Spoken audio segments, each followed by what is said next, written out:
The Secrets of Doctor Who is brought to you by the StarQuest Production Network and is made possible by our many generous supporters. If you'd like to support the podcast, please visit sqpn.com/donate. You're listening to The Secrets of Doctor Who, episode 135. One day, I shall come back. That's it. You've been renewed. As when a Time Lord's body wears out, he regenerates. I'm a Time Lord. I'm not a human being. I walk in eternity. Braveheart. Change, my dear, and it seems at a moment too soon. Unlimited rice pudding! Position yourself. Wearing a bit thin. Fantastic. Hell, Scottish. I can complain about things. Should be fine. Hi, I'm Dom Bettinelli, and you're listening to The Secrets of Doctor Who, where we discuss everything about the hit BBC series Doctor Who. And today we're discussing the 10th Doctor, David Tennant's story, Planet of the Ood. And joining me today on the panel are Father Corey Stika. Hi, Father Corey. How's it going, Dom? Very good. And Jimmy Aiken. How are you? Howdy, Dom. So, folks, before we get started, a couple pieces of business. As usual, I want to recommend that you write an Apple Podcasts review for us. Apple's changing iTunes around a bit, and so it's more important than ever that we get good reviews stocked up in the podcast section of their website and their app, and help people to discover the show. So if you could do that, we would greatly appreciate it. We love the reviews you've given already, and we look forward to more. And having those come in on a regular basis really helps the show continue to reach new audiences. So we really do appreciate that. And of course, share the podcast with your Doctor Who loving friends. We really do appreciate when you do that. And one other thing, you can now listen to Secrets of Doctor Who and all the StarQuest podcasts on Spotify. If you go to your Spotify app and search for either the name of the podcast, like Secrets of Doctor Who, or search for SQPN, then that will bring up the podcast, either all of our podcasts or this one specifically. Then you can follow and you'll get the individual episodes as they come out. So it's just another way that you can listen to the show, make it as convenient as possible for you and your friends. So that's all of our messages up front. Now let's talk about this episode, a really good one, Planet of the Ood. First aired in 2008 in the 4th season of the revival of Doctor Who, featuring David Tennant as the Doctor and Catherine Tate as Donna Noble, his companion.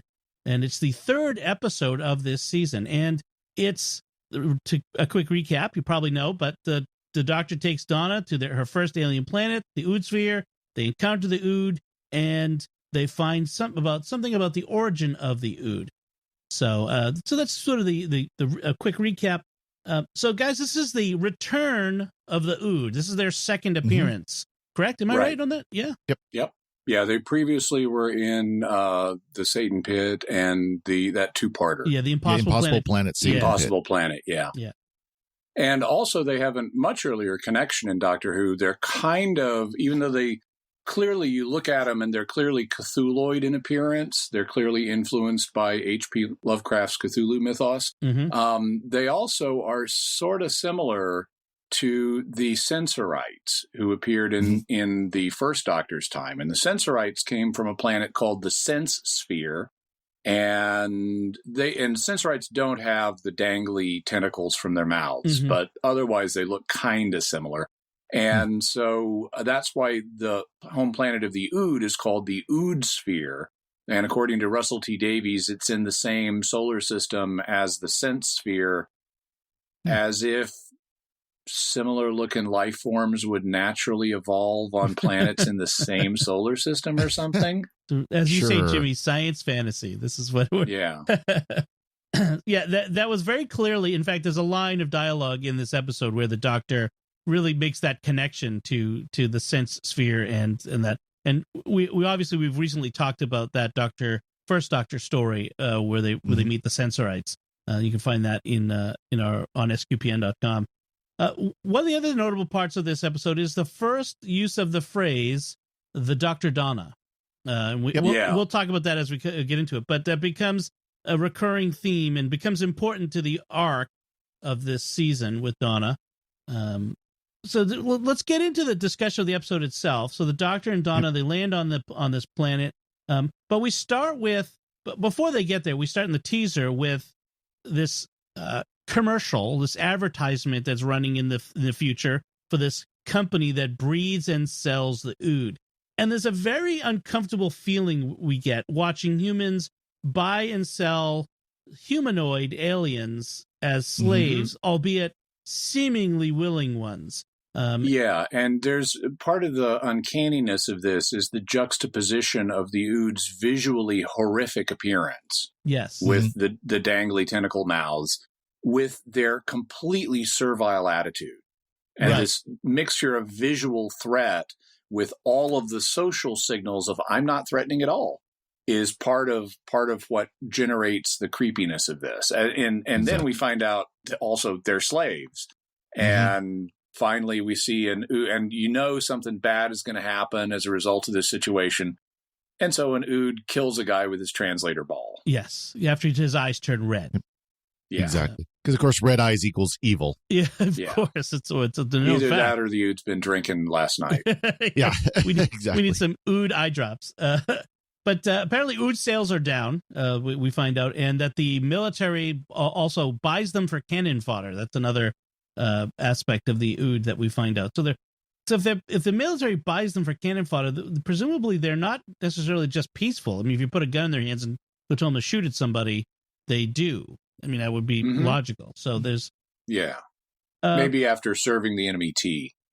Yes, exactly. And they have that voice, which is so pleasant. It's such that's a part of that uncanniness of them. So yeah, that's an interesting aspect.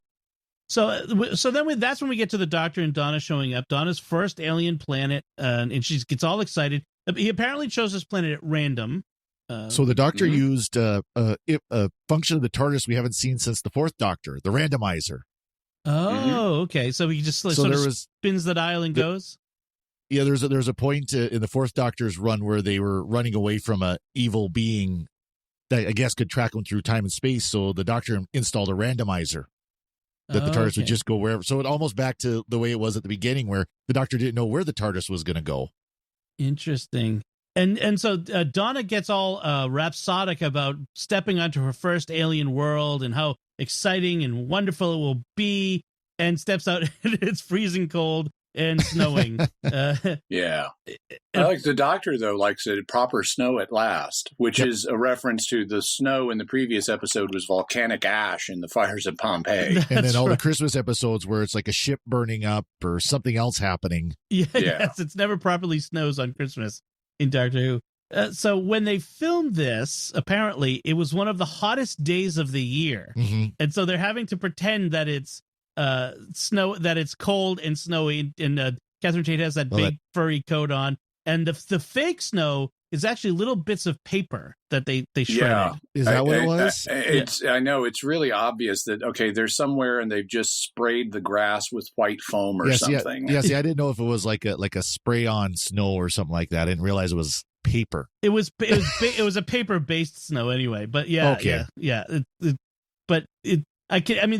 is what they get paid the big bucks for, to act like it's cold when it's really hot. So I was gonna say, because those of us who live in places where it actually does snow, we kind of look at shows like this and go, yeah, that's not really snow. Yeah, that's fake snow.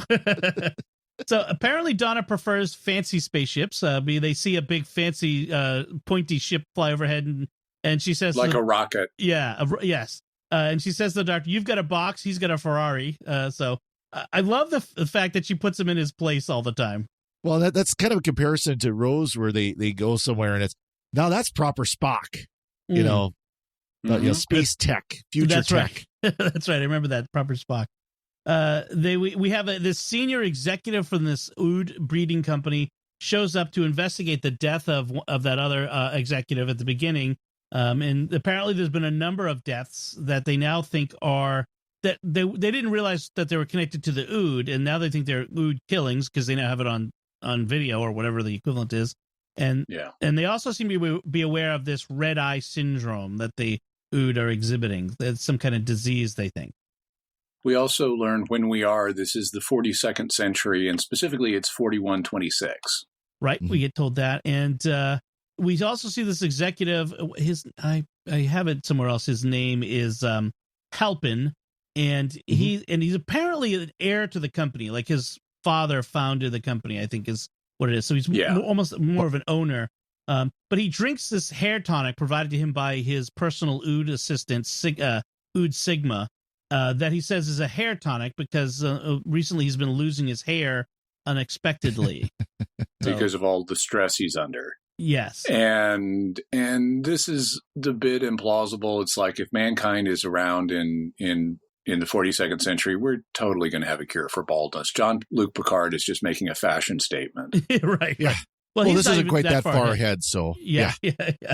So the Doctor now hears as has been described, a diegetic song, a song within the show. He starts hearing this singing, this beautiful, another one of these aspects of the Ood, it's coming from an Ood, that is sort of this contrast to their creepy appearance, is the beautiful singing that they can do. But it's also apparently only telepathic. Right. So Donna doesn't initially hear it. And so what they find is the source of this singing is this killer Ood, the Ood that killed the executive, laying in the snow, who'd been shot by the security guards. And so the Doctor tries to help it, and it in turn says the circle must be broken, the eyes turn red, and it growls, and then it dies. It goes red-eye. Yeah. Yep. And Donna is shaken by this. And I like the humanity that Donna has been expressing these last couple episodes, this real sense of like this connection she makes to the people they encounter. She's not merely a tourist in these places. She's making an emotional connection with the people, even the very alien person in front of her, and she's very, very disturbed by it. And it really speaks to Donna's character integrity. That's one of the things I like about Donna in this. She has more empathy than some of the other companions have. Yes, right, very much so. So they go to this factory, this breeding factory.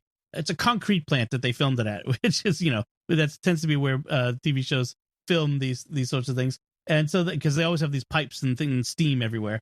And so the Doctor and Donna, they join this group of buyers buyer representatives who've come to check out the latest batch of Ood, apparently. And we get this they introduce themselves to the PR person. He flashes the psychic paper. He's the Doctor, and she's a Donna Noble of the Noble Corporation. And the PR girl says, oh, Dr. and Mrs. Noble. And we get the whole "we're not married" thing again, and what's going to be a frequent line that we get from them, where they constantly have to tell people, "Oh no, we're not together. We're not together. We're not married." Yeah, standard trope in this season. Yes, that will be standard. We get some sirens, and then as the marketer gives this spiel about how well they treat the Ood, we get intercut scenes of armed guards chasing down a red-eye Ood. I like that contrast. Oh, yes, we treat them so well. They're like members of our family, hunting him down like an animal. It's and we even get the ironic line, "What is an Ood but a reflection of us?" Exactly. If your Ood is happy, then you'll be happy too. Well, apparently the Ood are very unhappy in their slavery, because we then see a very angry Ood attacking the guards. As part of the models, I like in one of these scenes, we have the head businessman talking to his Apple Watch. Yes. And this is like before Apple Watches were a thing, so it's still science fiction. But we have a demonstration of the different settings that you can have on your Ood. You can have the standard setting Ood where it's like a proper butler. You could have a more kind of flirty Ood. Yes, if that's your thing. And then we have the classic comedy setting, which they demonstrate by the marketer says to the one with the comedy setting, "Ood, you dropped something," and the Ood says, "No." You get the Homer Simpson setting reference. Yeah, totally Homer Simpson.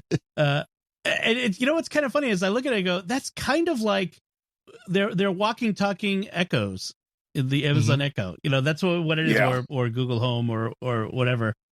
Or a much better HomePod, but whatever it is, we kind of have that because you can now do that with your non-mobile assistants that are not living. Yeah, and even for a while with your like Kindle Fire device, you could set the accent you want it to use and so forth for you. Well, even back at the the time this was being done, there were a lot of GPSs that were starting to come out with the different voices for those the standalone GPS units, where you could do that, where it would be in like Yoda's voice was kind of the big one at one point for Garmin. Oh, yes. Turn left, you must. Yes, exactly. Or Darth Vader. There was a great TomTom commercial where they had Darth Vader recording his lines. It was awesome. I remember that. But on the other hand, so to kind of flip it over, I mean, it's funny, but there's also a dark side to this, which is it shows how demeaning they are to the Ood. And it's sort of, I mean, all of this is sort of, there's a subtext here about slavery, and we can't really avoid that in this. And it's more than just slavery, though. It's also British upper class, lower class stuff, because people in it's upstairs, downstairs, because you would have people who were the upstairs people, and then you'd have their servants. And you see the same kind of dynamic in like Gosford Park, where you have a murder in a British, manorial house, and the police don't even consider that the murderer might be one of the downstairs people, right? Because they're so unimportant. And that's part of the progression in this episode. Is it takes a while. At first, Donna perceives the Ood merely as servants. She doesn't immediately click to the fact that they're not just servants, they're actually slaves. And so the episode's playing not just with slavery, which is what we see from an American perspective, but also with the servant class, which was much more prominent in British culture historically than it has been in American culture, where we have a more egalitarian society, less stratification. And to be fair, too, I mean, the episode was pretty explicit about the slavery aspects. Donna several times talks about that. This is slavery. They're treated as slaves. I mean, and the servant one is more of the undertone as well. Yeah, but it's the servant one is first, and then she realizes later they're not just servants; they are actually slaves. Right. And that also, I found it interesting. So we have like the head guy and the boffin are both Caucasian, but the marketer is of Indian descent, and the head guard is of African descent. And so historically, in England, you had people who were of Indian descent would have belonged to a lesser social class, and actually go back far enough, people of African descent in England would have been used as slaves. And so it's fascinating to see people from those backgrounds here in the future. They've shed those backgrounds so much, it's no longer a part of their active cultural memory, and they take on the roles of the imperialists, dealing with the Ood as servants and slaves. So there's kind of a statement there that I find very compelling about human nature, that if you don't remember these things, you can fall into the same traps as the people who once oppressed you. That's a very good point. The other thing about this particular scene too is it just shows how they treat the Ood as objects. They objectify them. Having them with the different personalities is somewhat demeaning to their dignity. It removes their dignity from them and their autonomy. The comparison you made to our assistants, whether it's Google or Alexa or whatever, the Ood could just as well be robots. They could well just be completely computerized robots. It could be like droids, like Star Wars droids. Droids. Yeah, that's kind of what I was getting at. Yeah, absolutely. Yep. Interesting. By the way, speaking of Star Wars, did the marketing director look familiar to you, Dom? Oh, where have I seen? She looks familiar, but they often do. The various actors and things. The actress's name is Alicia Darker, and she played Queen Jamilia in episode 2. Oh, really? Queen Okay. Jamilia. Which one was Queen Jamilia? You mean like she's the one who replaced Queen Amidala. Oh, yes. No. Yes. I totally see that now that you mention it. The voice is the same. The costume is totally different. Well, she had like the paint and everything. Yep. So I have to get new headphones. My head just exploded. But yes, that was that's a great connection there. Thank you for that. I thought you would like that. I always like when we find like the Star Wars actor connections in Doctor Who, especially.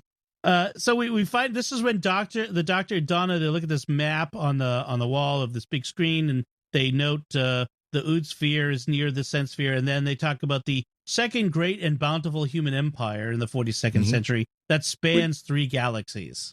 Yeah. We also get a reference to the bees disappearing again. Yes, it's another hint dropped about the story arc and that sort of thing. They refer to now Halpin is trying to figure, while the marketing tour is going on, Halpin's trying to figure out what's going on with the Ood, and his they refer to Warehouse 15, where something has been for 2 centuries with without any change. That's put a pin in that. That's an important thing that's coming up. Yeah. But they don't And explain Warehouse it here. 15 is an allusion to Area 51. Right, right, where things are kept hidden. Or where later on, Warehouse 13, a sci-fi TV series that was a lot of fun. Yep. The Doctor regretfully notes that the last time he saw the Ood, he was too busy to realize they were slaves, and so busy he had to let them die. So now he owes them. It's an interesting bit of regret that we see in the Doctor right here. And an interesting admission that he didn't notice that they were slaves. Mm-hmm. Yeah, I kind of wonder. Part of me would like to rewatch those episodes and with that in mind and see just how much did he realize then, because I find it a little implausible, given that he knows about the Ood. I mean, I don't get the feeling that either of these is the first time he's encountered them. Yeah. I mean, he seems to just know in this time period humans use them as servants. Right. And there's when Donna starts to realize, that they are in fact slaves, the Doctor has a very interesting response. He says, "It's not so different than your time." And she kind of objects, and he says, "Well, who do you think makes your clothes?" Right. Mm-hmm. And that's actually, there is a difference between underpaid garment workers and flat out slaves. Right. But what is fascinating about that is the kind of professional detachment that the Doctor needs to maintain in order to be a world, time, and culture traveler. Yeah. I mean, you can do what you can when you go into a new society, but you can't try to rewrite every society you encounter from the ground up to make it in your preferred moral image. I mean, that's one of the ugly American stereotypes of Americans coming over to someone's other country and then getting totally judgy about it and ignoring the hypocrisy in their own culture and so forth. And it's easy. And one of the things I think that is actually at times a fault in this show is when we have the companions coming from their cultural background and instantly being really judgy of someone else's, and this is just evil and we must rewrite this and stuff. And there's a limit to what you can realistically do, and you can't always be virtue signaling at maximum decibel. That you really, if you were going to travel in time and space, you'd have to get pretty tolerant of things you don't personally approve of that you can't change if you're going to continue to travel in that way. Just like as an American or as a Brit or as anybody else, you can't travel the world and constantly be dumping on the cultures you're encountering when you don't agree with something. Interesting. Yes. Although in this instance, so the Doctor and Donna have found Ood cargo where they're shipped out, where the Ood are loaded into cargo containers before being shipped out, and that's where they have this, where he kind of calls out 21st century humans for his perceived the slavery of garment workers. And the Donna gets back. She gets as good as she gets on this. She says, "Is that why you travel around with the human at your side? Is it so you can not show them the wonders of the universe, so you can take cheap shots?" She really she gets her back up, and he kind of backs down a little bit in that instance, which I like to see. But yeah, she is kind of disturbed to see these beings, these intelligent, sentient beings, loaded into a cargo container like animals. And the good thing is that in this case, there is something they can do about the situation of the Ood, and they proceed to do it. Right. The Ood say the circle must be broken again, and so they can sing. We get an additional bit. So the circle must be broken so we can sing. So a little bit more development of this idea. The guards find them in the Ood cargo place and lock Donna into a container with a bunch of red-eye Ood, while the head guard, who apparently is some kind of weird sadist, hunts the Doctor with a lifting claw that All it- causes all kinds of damage to the warehouse. You'd think the guy would get fired for that. Yeah. Well, he got Yeah. fired in a different way, but all I could think of though when I Yeah. saw that scene was Toy Story. The claw. The claw. Yeah. Yes. The guards also are for a plant where there have been previously 2 unexplained deaths that were not previously linked to the Ood. The guards are carrying, I mean, they're loaded for bear. They're carrying automatic weapons and stuff. Mhm. And it's like, if the Ood are really so subservient that they don't even, according to the episode, they don't even understand the concept of freedom, why do the guards need all these weapons? Yeah, it's an interesting question. Well, apparently there is a group of humans who are working to free the Ood. Yeah, Perhaps by friends of the Ood. yeah, maybe through perception, terrorist attacks or something. So maybe that's what the security is for, perhaps. But in this case, a bunch of Ood, the ones that Donna was locked in with, they start attacking the guards, which lets the Doctor and Donna escape. So Halpin, because of this mass changing of the Ood to Red Eye, he decides that okay, we've got to can the entire batch. We're going to kill them all, and it orders them to be destroyed. But in the meantime, the Doctor follows the sound of the telepathic singing, where they find natural, unadapted Ood who are singing. So they don't have the ball that they use the telepathic or the ball that has their voice, translates their voice, and then they used to also zap the human beings. But in fact, they have what looks like almost like an umbilical cord that comes out and attaches to what the Doctor calls a hindbrain or a secondary brain for emotions and memories, and that the company lobotomizes the Ood essentially by replacing that secondary brain with a translator, which is interesting and horrific. Yeah, and the Doctor also points out no species could evolve like this because their natural brains are too vulnerable. I mean, Right. they carry them around in their hands. Right. Any conflict among the Ood would result in those hindbrains being squashed and causing them severe problems. And he thus deduces that there must be something else that maintains the peace among the Ood, because evolution is driven by conflict, and an inherently peaceful species like this that has their brains in this vulnerable position could not evolve naturally. Something else must be keeping the peace on Ood sphere. We also have a moment where the Doctor gives Donna the ability to hear the song telepathically, which is so emotionally overwhelming to her because it's so sad that she asks him to take it away again. And she marvels that he has to hear it all the time. And she then says she wants to go home. Right, right. So then as the guards prepare to gas the red-eyed Ood, the natural Ood that the Doctor and Donna have encountered start a circle and start singing. And then the Ood among the buyer reps with the PR person, they go red-eye and they start killing people. And this is something that I found, I mean, I guess it's kind of there for plot reasons, but I thought the humans were way too trusting of the non-red-eye Ood. I mean, until the moment an Ood's eyes go red, they're like totally trusting of them. They don't think anything about them, as if they're going to continue to be reliable servants. And it's like, guys, there's clearly a viral infection that is spreading among the Ood here. Right. You don't want to assume that all of these Oods that are on your side for the moment are going to stay on your side. Especially Ood Sigma, which just seems doesn't seem right. But Also, at one point the head executive proposes, I mean, recognizing that they've got a severe problem here, he proposes the foot and mouth solution, which it means that's a reference to foot and mouth disease, also known as hoof and mouth disease, which is a very destructive virus that's very infectious, that affects animals with cloven hooves. And it's really destructive if it gets loose in your livestock, if you're farming cattle or sheep or pigs or goats. And so the classic solution to foot and mouth disease is wipe out the entire herd. Right. Because that's the only way to keep it from spreading.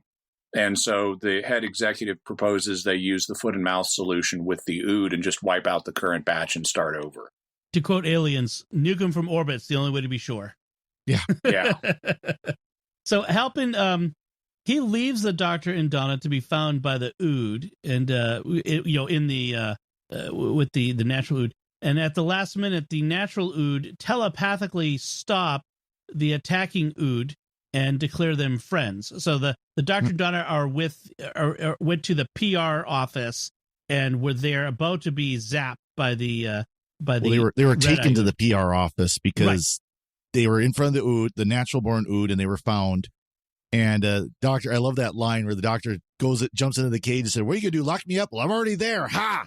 And next thing they're being tied to what looked like radiator pipes, basically. Right. Yeah. And as the Red-Eye Ood are attacking, the Doctor is like, I forget exactly what the Doctor says, but the Doctor and Donna are saying different things. Like Donna is saying, "Donna, friend," or something like that. Yeah. And the Doctor is saying something else. And it turns out both of them together are able to give the natural Ood the data they need to realize they are friends and to stop the Red-Eye Ood. Right. They're like, "Dr. Donna, friend." That's what they keep saying. Yep. Yeah. So Halpin and this scientist that he's been working with, the head scientist, Riley, I think it is, they go to Warehouse 15 to kill what we find out is the Ood hive brain. And there's this, so the Ood are a hive species, and instead of having a queen, they have this giant brain that links them telepathically. And which in the past was protected under a glacier. So that's how the mega brain was protected. It wasn't just out in the open. But it's the third thing that maintains the species-wide hive mind that enables the Ood to live still completely implausibly with walking around with their brains in their hands. Right. And so then this scientist then reveals that in fact he is a member of this protest group, this terrorist group, Friends of the Ood, and he's been over time gradually lowering this telepathic barrier between the hive brain and the rest of the Ood in order to allow them to begin to take control again. And that's what the circle is. It's like an electrical fence around the mega brain made out of different pylons with electricity jumping between them in the form of a circle, inhibiting the effect of the mega brain on the other Ood. That's why the circle needs to be broken so they can sing. They need to bring down the fence that's inhibiting the mega brain's role in their society. And then, so Halpin, because of this scientist's betrayal, picks him up and throws him over this barrier where the guy lands on top of the brain and is absorbed in, presumably, he dies for some reason. Yeah, he gets sucked down between the two hemispheres of the brain, and I guess is eaten by the corpus callosum. I don't know. Eaten or suffocated or It's something weird. Like, that's really dangerous. If he just suffocates to have decaying matter in the middle of your brain, I mean, that's going to get over the blood-brain barrier. It's well past that barrier, yeah. Right. And then we find out, so Donna's horrified that Halpin murdered him, and he's got a gun now on Donna and the Doctor. And then Ood Sigma, we find out that Ood Sigma, the drink that he's been giving to Halpin, has not been hair tonic or rum. It's in fact been some type of genetic material that has been gradually transforming Halpin into an Ood. Which now magically happens all in a moment. Right. Now that they're standing next to the hive brain. And now, originally, the transformation by Halpin into the Ood was going to be much grosser. This is what they said behind the scenes. But they had to dial it back so as not to really freak out the kids watching at dinner time, at tea time. It's still a lot of body horror. When this guy becomes an Ood and rips off his human skin and there's an Ood underneath. Well, that's what I'm wondering. How much grosser could they have made it? Yeah. So, and then graciously, Ood Sigma says that since Halpin's now Ood kind, they will take care of him as an Ood, which is, it shows that they're not holding a grudge, apparently, other than transforming him into that which he had previously enslaved.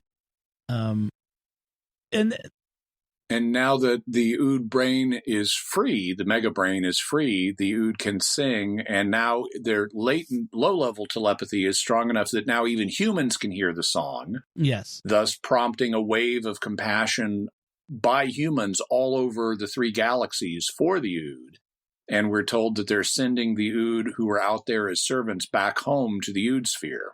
Yeah, that also seems a bit implausible given human nature and the way things are. But perhaps many would come back. But it would be interesting how many. Well, I mean, there could always be Ood that would choose to stay. But if you had servants and could suddenly see and feel the world from their perspective, that's the true. burden that captivity was on them, you might want to say, "Oh, I don't want to have anything to do with this anymore." Right, and That's perhaps true. laws would be changed and that sort of thing. Yeah. So Donna says at near the end here, she says, being with the Doctor, she can't tell what's right or wrong anymore. And he says, people who know for certain tend to be like Halpin, who know for certain what's right or wrong. And I think that's somewhere where the writing goes very astray here.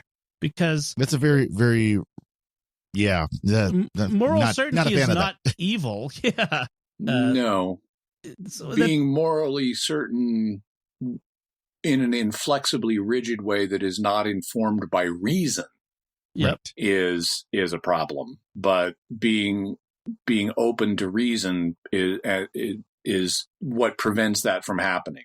Yeah, this is what the way the Doctor phrased it sounds more like a relativism more than well, what's right for you may not be right for me, and what's right for me may not be right for you, and that's okay. Yeah, so this is the line. It says, Donna says, I can't tell what's right and what's wrong anymore. And the Doctor says, it's better that way.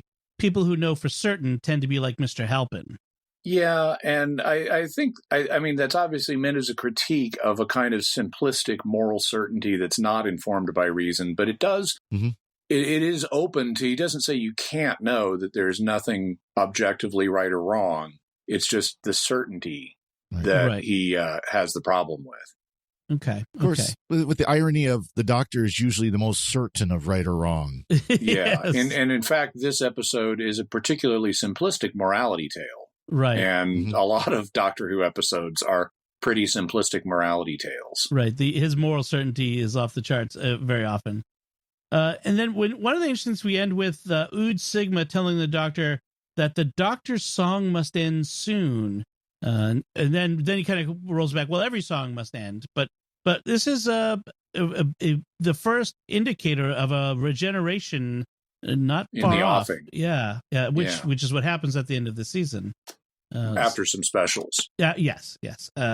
But so that we're getting some prefigurement of a regeneration that's about to come. So Also, Ood Sigma says our children will sing of the Dr. Donna. yes, we have the Dr. Donna reference again. So that's the episode. Father Corey, do you have any other additional notes on that? Nope. Okay, Jimmy, anything more to say on it? Nope. Okay, well, I mean, it's a lot of people like this episode. They like the Ood. They're interesting characters, but it's a pretty straightforward episode. Yeah, as exactly. You can tell. So very interesting. So we want to take a moment to thank our patrons who make it possible for us to create the Secrets of Doctor Who, including Heather C., John T., Victor L., Tammy L., and Kevin G. Their generous donations at sqpn.com/give make it possible for us to continue the Secrets of Doctor Who and all the shows we do at StarQuest. You can join them by visiting sqpn.com/give. So that's it from us. What did you think of the Planet of the Ood? And you can let us know by visiting sqpn.com or the Secrets of Doctor Who Facebook page. You can leave feedback there, or you can send an email to doctorwho@sqpn.com. And we'll be back next time when we'll be discussing the 5th Doctor story, The Visitation. Until then, Jimmy Aiken, thank you for joining me and sharing the Secrets of Doctor Who. Thanks, Dom. Father Corey Stika, thank you as well. Thank you, Dom. And once again, I'm Dom Bettinelli. Thank you for listening to the Secrets of Doctor Who on StarQuest. And remember, Dr. Donna Friend, the circle must be broken. Have a nice day. Right. This is gonna be fun.